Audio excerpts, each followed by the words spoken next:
বলছি কি আমি একটা এখানে কচি লাউ নিয়েছি, আর আমি এটা দিয়ে আজকে লাউয়ের পায়েস তৈরি করে দেখাবো।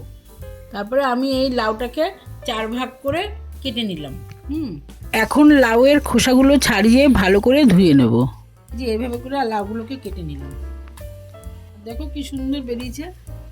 জলটাকে বের করে দেওয়ার জন্য এবার ছাঁকনি দিয়ে ছেঁকে নিলাম। এটা রেড কাউয়ের ঘি, এটা ভীষণ ভালো খেতে, ভাত দিয়েও খাওয়া যাবে, রান্নাতেও খাওয়া যাবে। এখন 1 চামচ ঘি, 2-3টে এলাচ আর দারচিনি দিলাম।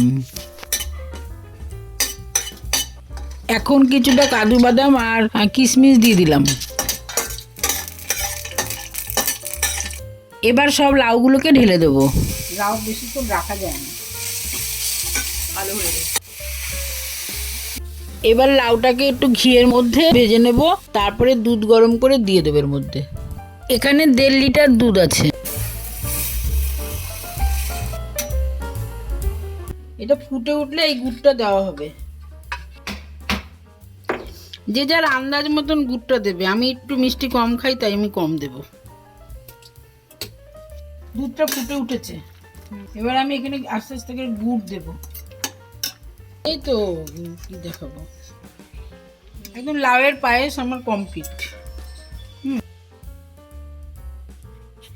এখন বন্ধুরা তোমরাও ট্রাই করে ফেলো এই রেসিপিটা, আর কমেন্টে জানাও কেমন লাগলো।